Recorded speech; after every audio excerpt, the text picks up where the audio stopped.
Hindi malilimutan, gintong alaala ng ating pagsasama. Sa hirap at ginhawa, sa lungkot at saya. Salamat, salamat, salamat sa RTN.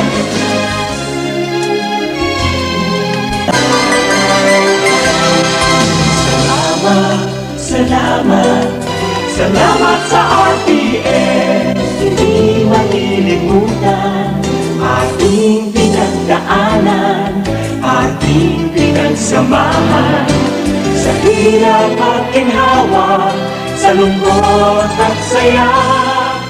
Salamat, salamat, salamat sa RTN. Noong simula pa lamang, kayo ang naging magulang. Sa aking bawat hakbang, turo nyo'y tamang daan. Sa aking mga pagsubok, kayo'y laging tumutok. Kayo na ang laging kapay, hanggang sa magtagumpay. Salamat, salamat. She appealed to supporters and members of the media to avoid camping out at the Commission on Elections in Manila in anticipation of her substitution of Lakas CMD's presidential or vice presidential bet. After weeks of waiting and speculation, House Majority Leader and Lakas CMD President Martin Romualdez asked for more patience, saying consultations are still ongoing. That includes whether Mayor Sara and presidential aspirant Bongbong Marcos will run as a tandem. I don't foresee a conflict. I think Mayor Sara and former Senator Bongbong Marcos are good friends. They've been communicating, they've been in dialogue. All of this will unfold. As they say, ilang tulugan na lang at matatapos na itong how should I say, speculation period, and there will be more clarity. But alalahan lang po natin ay napaka-importante itong desisyon. Now that Mayor Sara is with Lakas CMD, the ruling PDP Laban Party announces possible changes in its standard bearers. In a statement, the party says it's studying all options, including going back to their original plan of fielding Senator Bongo for president with their party chairman, President Duterte, as his running mate. Go earlier slid down to the vice presidential race after the chief executive announced his retirement from politics. Senator Bato de la Rosa filed his candidacy for president, but has repeatedly said is willing to give way to Mayor Sara. Back to you. Amor, did PDP Laban explain why it is now considering a Bongo-Rodrigo Duterte tandem, and has Senator Bato de la Rosa officially decided to withdraw his candidacy as presidential candidate for the ruling party? Actually, we've been asking for explanation from PDP Laban officials as well as Senator Bato de la Rosa. Earlier this afternoon, we called their Secretary General Melvin Matibag, but he said they were still in a meeting. Senator de la Rosa has also not responded to our requests for comment yet. Tia. Amor Santos there reporting. A top Lakas CMD party official floating the idea of sharing the 6-year term presidency between Sara Duterte and presidential aspirant Bongbong Marcos. But the former senator rejects the proposal. Our Rex Remito trailed Marcos in Batangas. Choices now from Taal Town. Rex, why is the son of the former dictator not keen on term sharing, let's say, with Mayor Sara Duterte? Well, Marcos says changing of the guard is not a good formula for stability if this will happen every 3 years. He explains that even if he shares the presidency, like for example with Mayor Sara Duterte, whom he treats as an ally, if one will be president for the first 3 years and the vice president will take over to be the president for the next 3 years, he says that this will require them to change administrations, cabinet members, and this would also mean uncertainty in some policies. The reason why it is 6 years is because we want some stability in the policies of government. And if we change government every 3 years, which is effectively what the term sharing scheme you're saying will do, then urong-sulong na naman tayo. So far, Marcos says he'll continue most of President Duterte's policies. Earlier, Marcos even offered to adopt the president to be his vice presidential running mate. But the chief executive suddenly withdrew his certificate of candidacy to give way to Senator Bongo. Now, Marcos is firm on his presidential bid. Aming nagkakalat ng balita na sinasabi daw ay aatras. May kilala ba kayong Marcos na umatras? We can recall, however, that her mother, Imelda Marcos, withdrew from the 1998 presidential race. However, in his speech before supporters, Marcos says he's still hoping for the backing of the administration. He also says he's open to an alliance with Mayor Sara's new party, the Lakas CMD. The Bongbong Sara Alliance has been proposed by his cousin, later Representative Martin Romualdez. However, it has yet to materialize given that Marcos is bent on seeking the presidency, while Sara, although still mum on her next move, seems to be eyeing the same post. Just in case she runs for president, are you ready to face her? Again, I am running for president. Full stop. So far, Bongbong says, and she has no any plans, or Bongbong and Sara have no plans of meeting over the weekend. When he was asked if he's open to the idea of running without a vice president, he simply says it can happen. Back to you. Well, Rex, term sharing, of course, for the Senate presidency, the House speakership, that's happened before, but for president, that's Sino. But why is Bongbong Marcos now taking on Batangas, and how is it very important for presidential aspirants like him? Well, Batangas is the 7th most vote-rich province with more than 1.7 million voters. Marcos, however, lost Batangas with a wide margin to Vice President Leni Robredo in the 2016 elections. But for the presidential aspirant, the 2022 elections is different. His Partido Federal ng Pilipinas is even claiming that they have the support of all but 3 mayors in Batangas. But if these kind of support will translate into votes come May 2022 elections, we still have to see if these will materialize. Back to you.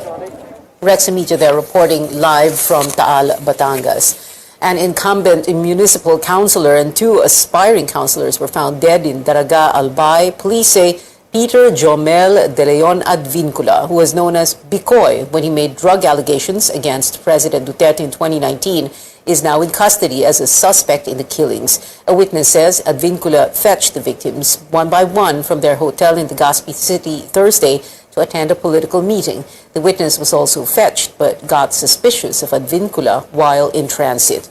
She was able to escape and reported the incident to the police that night. Now, earlier this morning, Advincula appeared at the Daraga police station. He reported his discovery of the bodies inside a stall he frequently visits. While police say the case is almost closed, they are not ruling out the possibility that Advincula might be a fall guy. Advincula's wife, Amy, filed her candidacy as mayor of Donsol with Bicoy, supposedly to substitute for her. It is unclear for now if this is an election-related case. The Armed Forces welcomes a new Chief of Staff. Lieutenant General Andres Centino succeeds General Jose Faustino Jr., who retired today. The Armed Forces praised Centino's integrity, management acumen, and desire for peace and development. It says these make him a competent leader who will guide the AFP and support national efforts to fight the pandemic. President Duterte and the Defense Department also expressed confidence on Centino's ability to secure the state and upgrade the country's defense capability. Now, before his appointment, I got to speak to Centino on the possibility of him taking command of the Armed Forces. During the General's special presentation, here's what he said.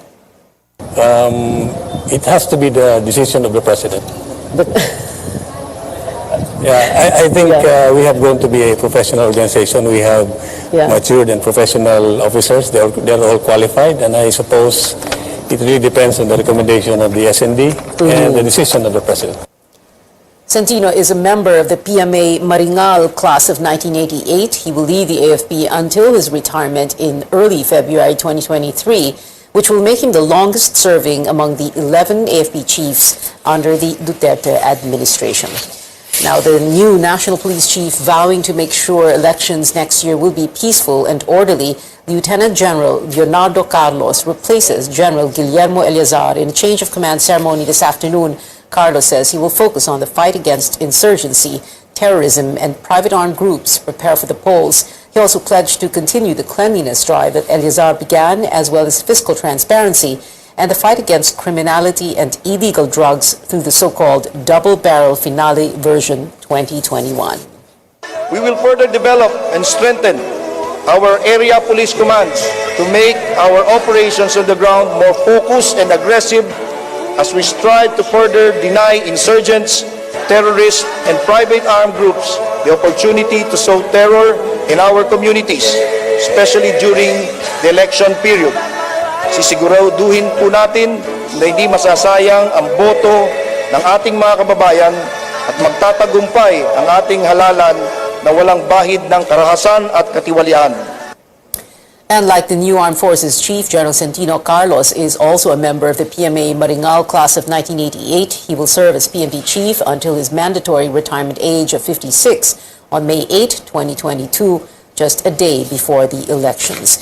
In the meantime, Interior Secretary Eduardo Año hinting at a new career journey for Eleazar, but did not give other details. Eleazar is rumored to join presidential aspirant Ping Lacson senatorial slate as a surprise candidate.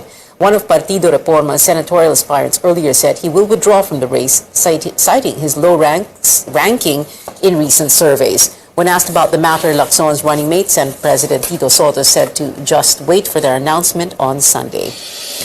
Coming up on Newsnight, the government issues a new policy in a bid to bring up the vaccination numbers, mandating the inoculation of on-site employees. And planning to visit Boracay anytime soon? We've got good news for you after the break.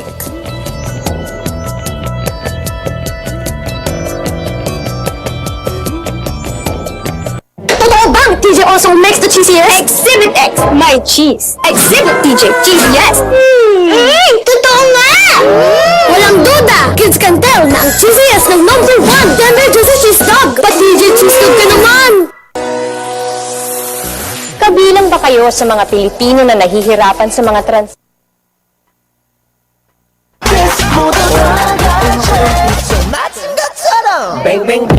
Linsky General Merchandise, San Pedro District, Pagadian City, at bang sa balay sa mga pawaran kaniadto na maligya sa mga makina o piyesa sa mga nagkalain-laing sakyanan, sama sa 10-wheeler, forward, elf, bungo ug daghan pang uban. Tag-iya ug tagdumala mao si Madam Arlene Solihon Fernandez ug si handsome boy Jesse Fernandez, ang pinakailado nga surplus center sa Pagadian City, Zamboanga del Sur. Linsky General Merchandise. Bang, bang.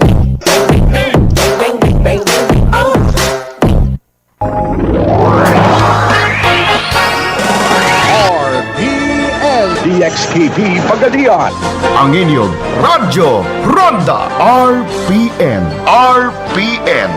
Radio Philippines Network. Radio Philippines Network. Live to the world, pinaagi sa FB page. Karon, mag-download na. Pinaagi sa Google Play o Apple Store, YouTube o Twitter. Alang sa mas kipakuskan ng mga balita, komentaryo, kasayuran o kalingawan. Ang mas kipakuskan nga inyong Radyo Ronda. Member, kapisanan ng mga broadcaster ng Pilipinas.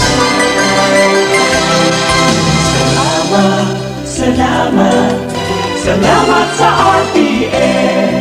Hindi malilimutan ating pinagdaanan, ating pinagsamahan. Sa hirap at ginhawa, sa lungkot at saya.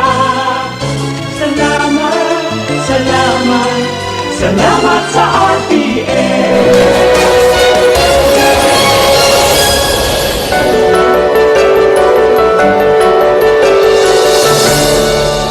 Welcome back to CNN Philippines. To ramp up the COVID-19 vaccination drive, the Interagency Task Force now requires inoculation for on-site workers in areas with enough vaccine supply. Our correspondent Tristan Odalo has the details. Starting December 1st, employees working on-site are now required to be fully vaccinated against COVID-19. This latest decision of the Pandemic Task Force is seen to increase the demand for COVID-19 vaccines. Sa mga lugar na may sapat na supply ng COVID-19 vaccine, na magpapabakuna ng kanilang eligible employees na nasa on-site work. Workers in the transportation sector are also required to be fully vaccinated. Public and private establishments also have the right to refuse entry and deny service to unvaccinated individuals. A group of restaurant owners welcomes the decision of the IATF. They are also willing to provide more incentives to fully vaccinated customers. No, maraming restaurants are over 90%. In my restaurant, we are 100%. We are not allowed to serve any customers indoors unless our staff are vaccinated. But the IATF maintains that frontline and healthcare services must be given to anyone regardless of their vaccination status.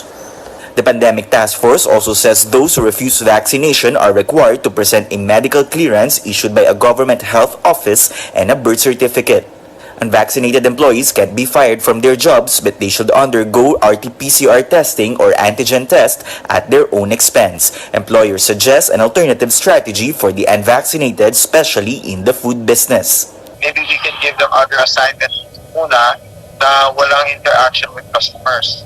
Some workers weigh in on this mandatory vaccination policy that will begin next month.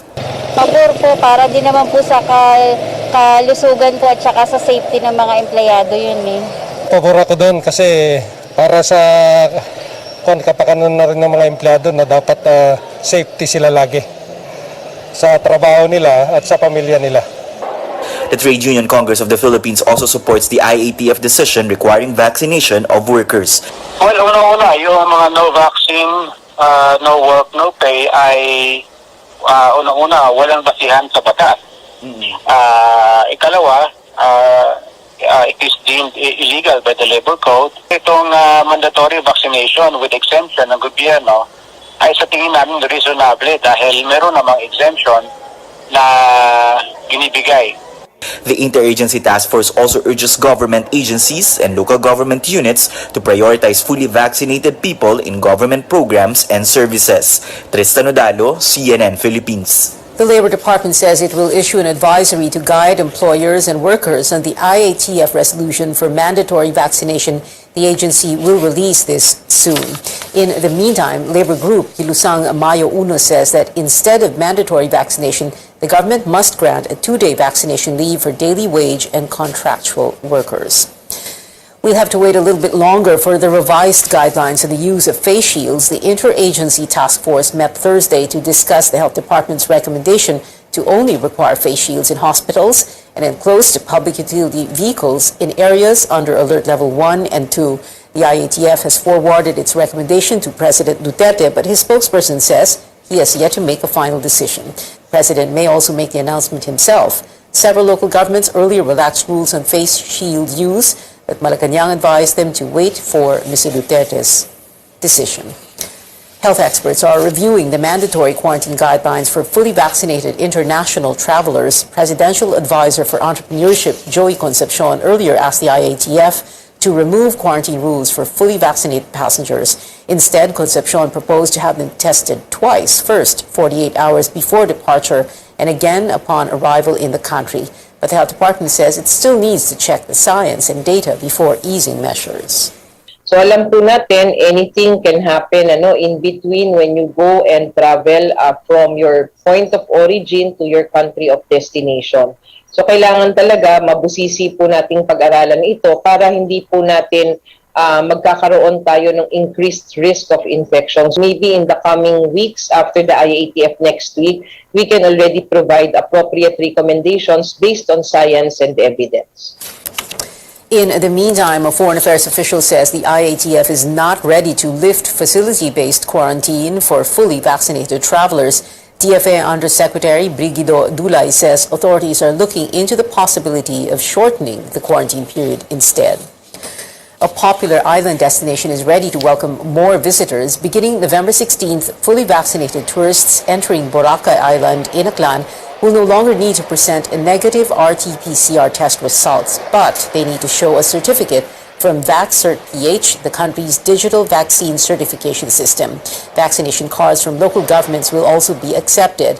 Aklan's governor says 90% of the island's tourism workers, as well as 70% of the eligible population, are already fully vaccinated.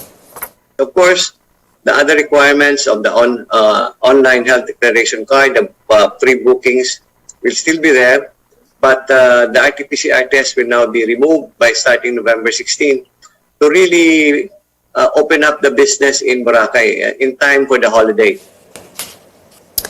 The Tourism Department welcomes the easing of travel rules. It says Boracay experienced a dramatic increase in tourist arrivals in the last 2 months, logging over 32,000 visitors in October. Meanwhile, the governor of another popular tourist destination appeals to the national government to work with local officials in efficiently uploading data on the VaxCert-PH system. Bohol earlier waived its RT-PCR test requirement, but Governor Arthur Yap says visitors struggle to get certification as their data has or have yet to be encoded. Prepare for a bigger electricity bill this month for those in the Meralco franchise area. The power distributor announced that the overall charge for November went up by 33 centavos per kilowatt hour. This should translate to 65 pesos more in the billing statement of a typical household consuming 200 kilowatt hours per month. The company attributed this to higher generation charges in line with the Malampaya natural gas facility maintenance shutdown for more than 3 weeks in October. The plant supplies 40% of Luzon's power needs. When we return on Newsnight, living up to their name, a K-pop group gives fans twice the excitement with an album and a music video. And Taylor Swift brings back a gift from the past and some new tracks for today's much-awaited release. We give you a sneak peek after the break.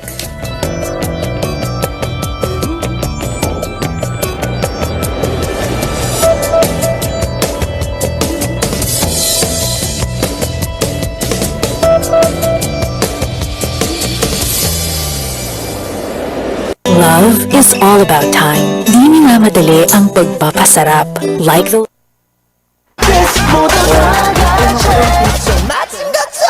Bang, bang.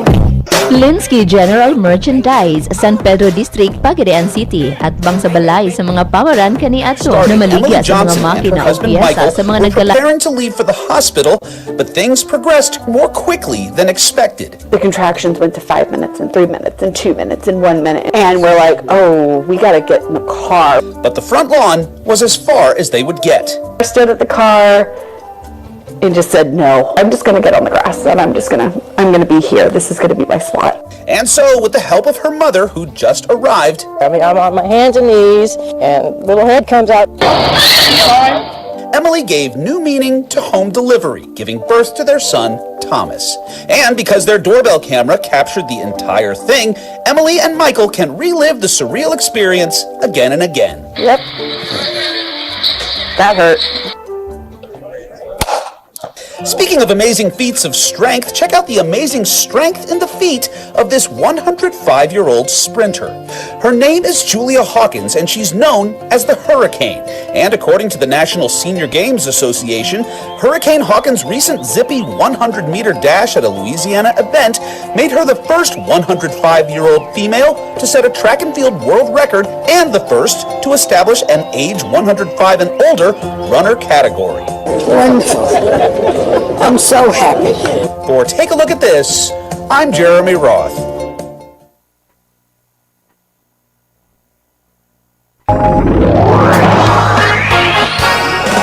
RPN DXKP Pagadian. Ang inyong Radyo Ronda. RPN Radio Philippines Network. Radio Philippines Network. Live to the world. Pinaagi sa FB page. Karon, mag-download na. Pinaagi sa Google Play o Apple Store, YouTube o Twitter. Alang sa mas ipakuskan ng mga balita, komentaryo, kasayuran.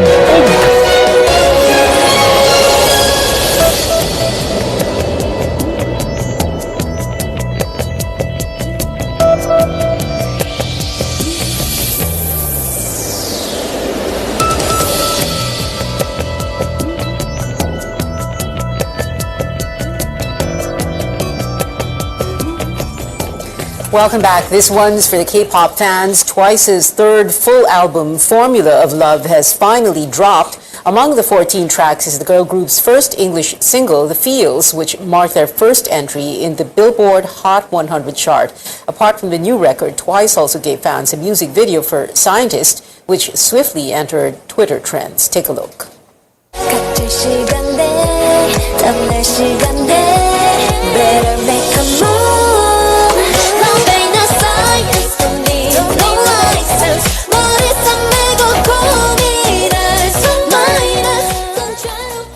And what do you know, the music video surpassed 1 million views on YouTube in less than an hour. And also trending, 9 years later, Taylor Swift has released her award-winning album again. Red Taylor's version dropped today with 30 songs, 8 of which are new. Among these is a 10-minute version of fan favorite All Too Well. The new rendition has added verses from Swift's original recording. A short film for the Heartbreak Ballad also comes out tomorrow. But for now, we give you a sneak peek at the much-anticipated track. The idea you had of me, who was she? A never needy, ever lovely jewel, who's trying to flex on you. Joining in on the listening party, Starbucks Coffee, in celebration of the new release. They're playing Swift's songs in stores globally this weekend. And movie news now, before we go from the latest action flick to a prestigious new award. Here's CNN's David Daniel with the Hollywood Minute. Hello, boys. It's so nice to finally meet you in person. Gal Gadot gets her villain on as she squares off with Dwayne Johnson and Ryan Reynolds in Red Notice. I loved the character. It was refreshing for me to come and do something different, something that is a bit more villainy. And wily, and I got caught watching a bunch of times too, where I would forget my next line because I was just sort of watching like a viewer. Red Notice is now streaming on Netflix. Ava DuVernay is receiving a unique honor. The celebration of black cinema and television is giving the writer, director, and producer its first ever Melvin Van Peebles Trailblazer Award. Other honorees this year include Will Smith for his role in King Richard, Ruth Negga for her role in Passing, and the cast of The Harder They Fall will receive the Ensemble Award. The Critics' Choice Association's 4th annual celebration of black cinema and television is December 6th in Los Angeles. In Hollywood, I'm David Daniel. It is 43 days before Christmas, and that is it for now. Join me again on News.ph at 7 p.m. I'm Pia Ontiveros for Newsnight, where we go above and beyond the headlines.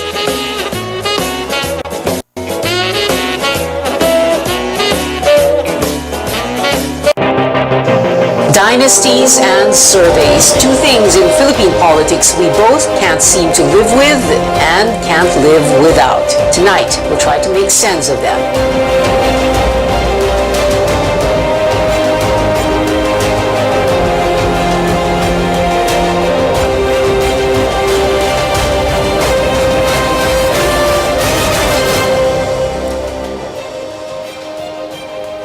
Good evening, I'm Pia Ontiveros. Welcome to your weekly political appointment fix, politics as usual.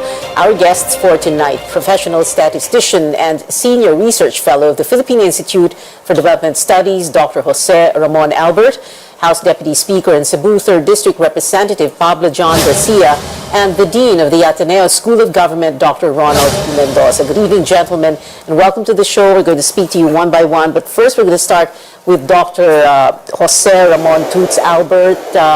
And the question here, the big question tonight is how reliable are surveys? Dr. Albert, of course, one of the country's, like we said, top statisticians, a former Benedictine monk, and a cancer survivor. Dr. Albert, I first listened to you, a talk of yours in the Jaime Ongpin annual memorial lecture about a week or so ago, and I thought it was a very definitive guide to surveys. Although it was a 1.5 hour, close to 2 hour talk, we're going to attempt to squeeze all that down to 8 minutes tonight. So we'll talk about surveys for elections. So let's begin with this, Dr. Albert. What kind of survey should we be wary of? What kind of survey should we be scared of, and why? Well, let me just say that the ones that you should trust are probability surveys. There are other surveys that are being conducted that try to give a picture of just the respondents, but they do not necessarily represent the entire country. So these are the surveys that you should be worried about. The things like internet surveys, surveys through text, because they do not they were not designed to give a good representation of the voice of the people throughout the country. Whenever you conduct a survey, essentially you need to make sure of representativeness. By design, you have to be very careful. So I would say not all surveys are equally good in terms of design and implementation. Okay, by design. So hindi pwedeng random picking, like you don't go out into the street and then stop someone para mag-man on the street interview. Hindi ganon, no? That's not what we mean. Well, yeah, the thing is, when you're doing that, when you say you're randomly picking on man on the street, the question there is, how sure are you that you're really doing something random, or you think it's random, but it's actually not? What you need to really do is have a protocol to actually select the respondent so that each respondent represents a certain group of people throughout the country. Unless you're able to do that, then I'm sorry to say that whatever results will just be representing the ones that you actually who responded to your survey, but they do not necessarily give a picture of what's really happening in the country. Okay, what about Google Trends or, social media, the number of likes or retweets on Twitter, the number of shares or likes or loves on Facebook or Instagram, for example? That's not like a survey either, right? Yes, again, that's not reliable, because the problem with things that are on social media is, first, not everybody is connected to the net. Second is, even if you think of Google, let's say you're trying to look at Google Trends, the problem there is that not everybody even knows how to Google, even if you're on the net. So you are, again, not getting a good reading of the entire country. You're missing out on, that's called a coverage error. You're missing out on the people who are not the people who know. All right, we have a little bit of a problem with, okay, you're back, Dr. Toots Albert. Okay, Dr. Albert, I wanted to ask you, let's define surveys, no? And then we're going to show, and that's why I referred to your talk at the JVO Annual Memorial Lecture, because we're going to use a lot from your PowerPoint presentation there. Let's define surveys first. Yeah, well, a survey is supposed to be a way by which you collect data on a target population. The thing is, when you're doing a survey, you need to make sure that you're estimating, let's say, a percentage in the entire population. So you have to design it very carefully so that your respondents, the ones that that are part of your survey, will actually be representing a larger group of people in the population. Okay, and can you tell us what the uses are? Because, usually people think survey, pang election lang yan, no? So that we can know kung sino nangunguna sa presidential race, for example. Hindi lang pang ganun, ano? Yeah, well, the thing is, we always connote surveys with opinion polls, but actually there are a lot of surveys. Even government conducts surveys to get, for instance, a reading of the economic performance, to find out the inflation. So there are regular surveys conducted by government and by the private sector, and even the usual the usual outfits that you consider doing the opinion polls. They actually collect much more than just voter sentiment. They will also collect other things like, for instance, hunger statistics being collected by SWS, among other things. The PITIC survey ng gobyerno, halimbawa? The what? Sorry? PITIC, you said? During that lecture? Yes. The thing is, yes, exactly. So there are surveys that try to measure in government what's known as PITIC, presyo, trabaho, kita. So presyo means prices for getting information on inflation, trabaho, jobs, and kita. Trabaho, this is usually done again by a government agency called the Philippine Statistics Authority that does the labor force survey regularly. It used to do it every quarter, but now they're doing it on a monthly basis. And so with kita, when you think of income, there might be a way for you to think of national income from the GDP, the gross domestic product, but that uses various types of data sources. Surveys are used, but also administrative data, among other things. I wonder how fast we can go through this question, Dr. Albert. What are the pros and cons, the good and bad of surveys? Well, the thing is, if they're designed well, they can be able to give you very good information on what you're trying to get a picture of. For instance, whether it's the economy, whether it's voter sentiment, whether it's poverty, hunger, name it, because the thing is, we cannot always do a census. You cannot always wait until election day to figure out who's going to win. You need to get a sense, just like even going, for instance, to the hospital. You don't need to extract all your blood to determine if you're okay or not, Yeah, just a blood sample should be good enough, provided that the sample is representative. So that's the whole point. The thing is, the negative thing is that sometimes surveys, they do have not just what are known as sampling error. Sampling error is, they may not necessarily be 100% accurate in estimating the corresponding population parameter, like the percentages. But there may be also instances when people may misunderstand the question, or perhaps they do not respond to a question, in which case you have to make some adjustments, or perhaps there might be some other errors, like even the interviewer himself may be forcing you to say something, or you may be afraid to express your opinions to somebody who's asking questions. So there are all of these extra things that are complicating the data. But by and large, if you have a survey outfit that's actually that designed its survey well and implemented its survey well, and of course is transparent in case there might be some funding sources because it has costs, So you need to also make sure that you have to, there should be full transparency from these survey outfits. And of course, Dr. Toots, that joke about not having all your blood extracted on just a sample, that refers to one of your statements that we should trust surveys that have like 2,000 or 1,200 respondents, like SWS and Pulse Asia, because they represent, because they do represent something. So mali din pala ang sinasabi ng mga politiko na the only opinion poll that matters is the one on election day.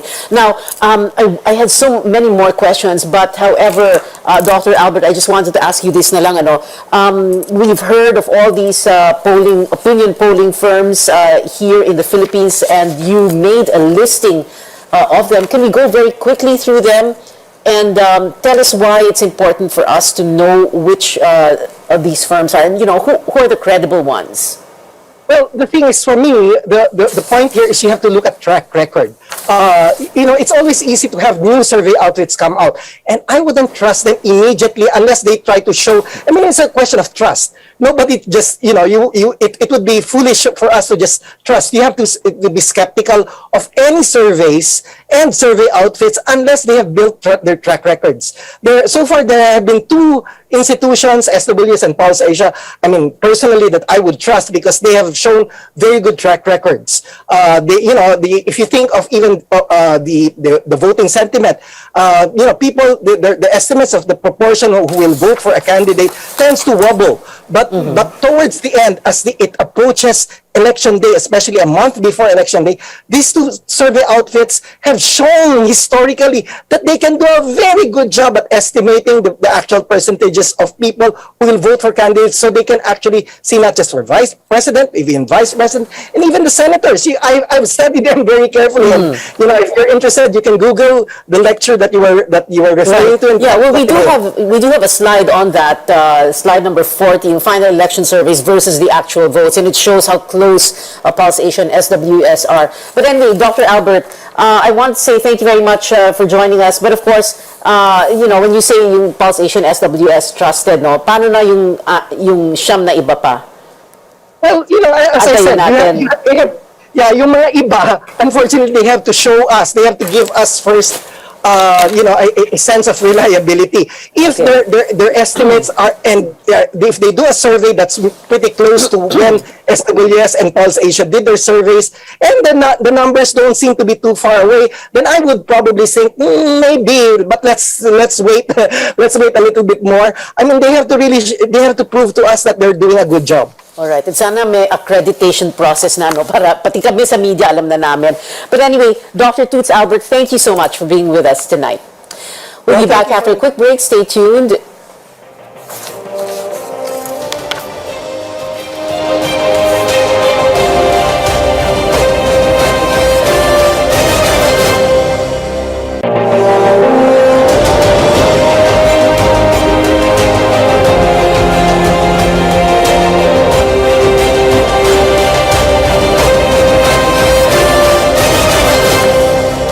Welcome back. This is Politics as Usual. From surveys, let's talk about political dynasties. Our second guest tonight comes from a well-known political clan in Cebu Province, House Deputy Speaker Pablo John Garcia. And disclosure, my college batchmate at the Ateneo. Hi, Congressman PJ Garcia. Thank you very much for being with us. Well, let's begin with this. So the definition of dynasty, is that how you see your family? Would you say, yes, my family is a dynasty? It's so difficult to answer that question because, I can say we are a political family. My father has been in politics for a long time. I've been in politics for a long time. My sister and I are in politics. But that's a fact. We're a political family. But when you say dynasty, if we do not have a working definition of what a dynasty is, then I cannot answer it with a yes or no. My answer would be a matter of opinion and not a matter of fact. So we have to have a working definition of what is a dynasty. Yeah. Well, right now, like you said, it's you and your sister, Governor Gwen Garcia. Your father has passed away, but you had two brothers who were in politics also. But so meaning, dahil dalawa lang kayo, hindi kailangan dynasty ang tawag sa inyo, or what? Again, it really depends on what is the definition of dynasty. Is it the mere fact that two family members are in public service? Is that make it a dynasty? No, because we are working on a concept that has no definition yet. No? So we'll have to define what is a dynasty. Yeah. Well, what about this, Congressman PJ Garcia? If you bring progress to your city or your province, does that make you a good dynasty? And if that is the case, so then what would constitute a bad dynasty? A family that does not bring progress to its city or province? Well, I think it goes back to the question of whether you are a good public servant or not. I think dynasty would be a difficult concept to work with, no? And the fact that you say that there are good dynasties and there may be bad dynasties, then I think we should let the electorate decide which public servants are good and which public servants are bad. So it would be difficult to come up with a blanket prohibition of dynasties even if it were possible to define what a political dynasty is. Yeah. Well, in the next segment of the show, we're going to have a guest, Dean Ron Mendoza of the Ateneo School of Government, who will be trying his best to define dynasties. And then I'm going to ask you, PJ, to respond to that. But let's go on. Why is there this fixation or focus on families when it comes to politics? Is it because all politics is local, and in local politics, it's the family that really runs things? I think it is a natural consequence of the fact that, yes, even when you're starting out a political career, you first start with your family, and then we expand, no? And we try to cultivate extended families for your political machinery. No? So I think it is a natural consequence of how politics is here in our country. Article 2, Section 26 of the 1987 Constitution says, and we quote, "The state shall guarantee equal access to opportunities for public service and prohibit political dynasties as may be defined by law," unquote. I've covered the House of Representatives. I covered your dad a long time ago, and no way, I think, in heaven or hell will an anti-political dynasty measure ever get passed. Now, the question is that a fair and accurate statement? And the corollary question is, how can you legislate this prohibition against political dynasties without violating, as you believe, constitutional principles like equal protection? Yes, precisely. I think the Constitutional Commission, the defect there is that the Constitutional Commission could not come up with a working definition of political dynasty and left it to future Congresses to legislate. Now, several Congresses after the passage of the Constitution, still we do not have a working definition of what a political dynasty is.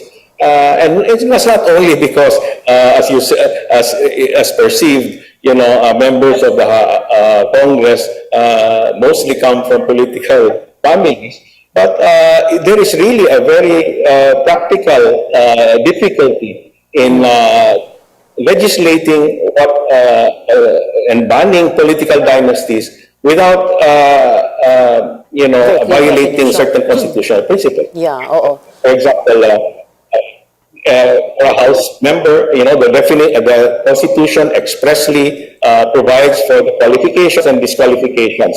Can a law add to the qualifications and disqualifications under the Constitution? No? Second, wouldn't it violate equal protection? Thus, my being a member of a political family, disqualify me, therefore, from entering politics or public service. Yun nga ang problema sa as may be defined by law, yun tuloy hindi na defined. So, itong, the question, like you said, no, and like we all have noticed, and I did my own counting for every Congress, I would count the number of representatives who are members of political families, and easily, 2/3, 3/4 at most, ang miyembro ng political family. So, can we really do away with political families? And I have a feeling, just by the look on your face, you're going to say no. But also, I wanted to ask, and pahabol na ito, no? Because today, just today, Sara Duterte withdrew her certificate of candidacy, COC for re-election as city mayor of Davao. And of course, there's a lot of speculation about that. She's going to go for higher office. Is it going to be BBM Sara BBM? And then, therefore, the question here is, the Garcias of Cebu, the political family, the Garcia political family of Cebu, or Garcia political dynasty of Cebu, where are you going to be placing your bets for 2022? Well, as Secretary General of our local party, One Cebu, we have already come up with a statement that we will decide on national alliances and our national candidates well after the November 15 deadline for substitution, because as you can see, for practical purposes, we can see that the situation is very fluid. We don't know eventually who will be the candidates and who will be withdrawing and who will be substituting. So, for practical purposes, our local party will have to wait until the deadline for the substitution, which is on November 15. Right, Congressman PJ Garcia of Cebu, thank you very much for joining us. And like I said, please stay till the end of the show. More from our guests when we return. This is Politics as Usual.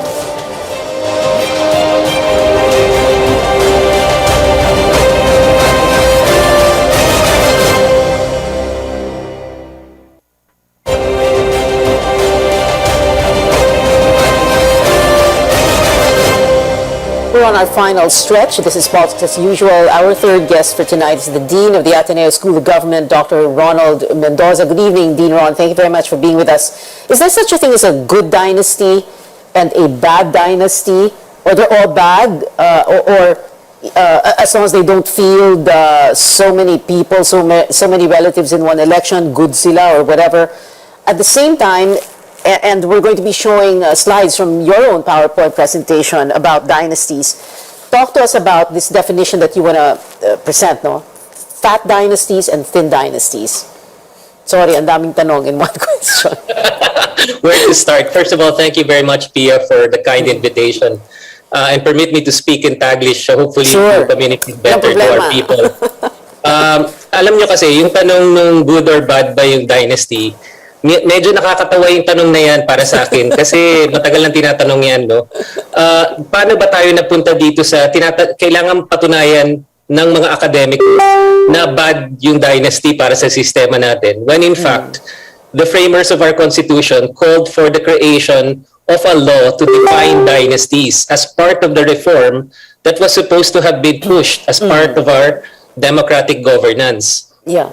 The failure of our Congresses to deliver on that law and that definition is the starting point of our conversation. It is supposed to be called for in the Constitution, and they have not actually acted on it. But you could also expect them to legislate against themselves, hindi ba? Like I was saying kanina, 2/3, 3/4 of any one Congress is political families. Exactly. And so it boils down, Pia, to us academics and independent thinkers being forced to make the case again to this nation and to our leaders na nakakasama tong dynastic leadership pattern sa ating demokrasya. At merong ebidensya na yan nga ang nangyayari. Habang dumadami ang fat dynasty, dinefine namin yan as those political clans with 2 and above family members. Pagka yan ang definition at nakikita natin yan sa iba-ibang parte ng bansa, humihirap yung lugar at nawawalan ng development push, nagkakaroon ng greater poverty and underdevelopment, particularly if you are outside of Metro Manila. Yan Sa mga liblib na lugar. Empirical findings. Yung Fat Dynasty, And of course, Dean Ron, yung Fat Dynasty, yung tinatawag na nga ninyo, and we have a slide, your slide to show that, no? Sabay-sabay. Tapos Thin Dynasty is sunod-sunod. Parang ini-inherit yung posisyon, and it could go downwards or upwards, or sideways. Magulang, anak, kapatid, in-law, di ba? Yes, yes. And in fact, pareho lang ini-inherit. Magkaiba lang dahil yung sunod-sunod, may konti pang delikadesa kasi ayaw nilang tumakbo ng sabay-sabay. So ang ginagawa nila, orderly, nagsusunod-sunod lang sila. Si lolo, si anak, si apo, hindi sila nagsasabay-sabay. Ngayon, sa ibang lugar, sabay-sabay na. Yung magkapatid, mag-ama, mag-ina, mag-asawa. Nagkakaroon tuloy ng Fat Dynasty. And that is the definition and pattern that is most associated with poverty and underdevelopment. Talagang pag nagsabay-sabay, nagkakaroon ng weaker checks and balances ang local government at nagkakaroon ng impunity, corruption, even violence, and definitely underdevelopment ang nangyayari. Dean Ron, you have this table, no? Fat Dynasty percentage of total officials in province 2019, and the number 1 province here is Maguindanao, 50.54%, ranked 1. Yes, and it's important to point out na hindi lang nasa south yan. Meron din tayo mga Fat Dynasty sa north at sa Visayas. Ilocos North is here, ranked 10. Cavite, ranked 14. La Union, ranked 17. Yes.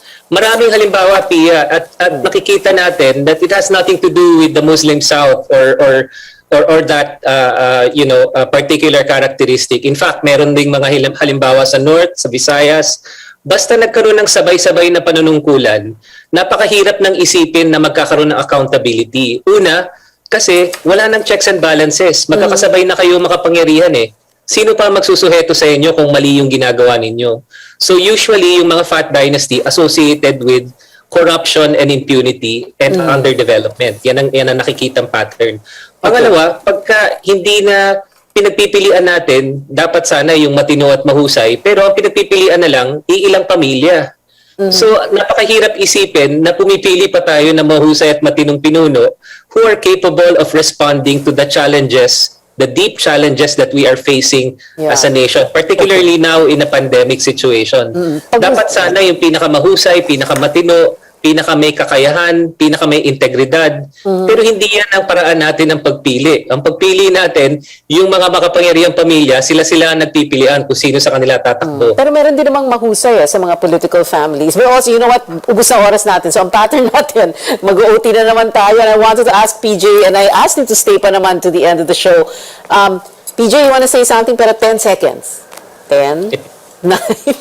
You know, you cannot generalize, Pia. No? I don't know. I have not seen the presentation of the professor, but you know, like in Cebu, for instance, you know, the governor is my sister. I'm just one of 8 congressmen in the province of Cebu.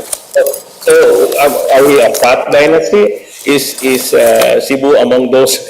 So you know, it is so difficult, you know, to generalize on these things. Yeah, I'll send. PJ, I'll send you his presentation. I'm very interested to look at that. Thank you. Okay, thank you very much. Happy to give a briefing to Congressman Garcia. Thank you very much to our guests tonight. Earlier, Dr. Toots Albert, Congressman PJ Garcia of Cebu, and Dean Ron Mendoza of the Ateneo School of Government. We've been told before, don't talk politics at the dinner table or in the family reunion or in Viber groups and risk digital warfare, but we can talk about it here at this table on the show, your weekly political appointment fix, politics as usual. I'm Pia Ontiveros. See you back here next Tuesday, 8:30 p.m.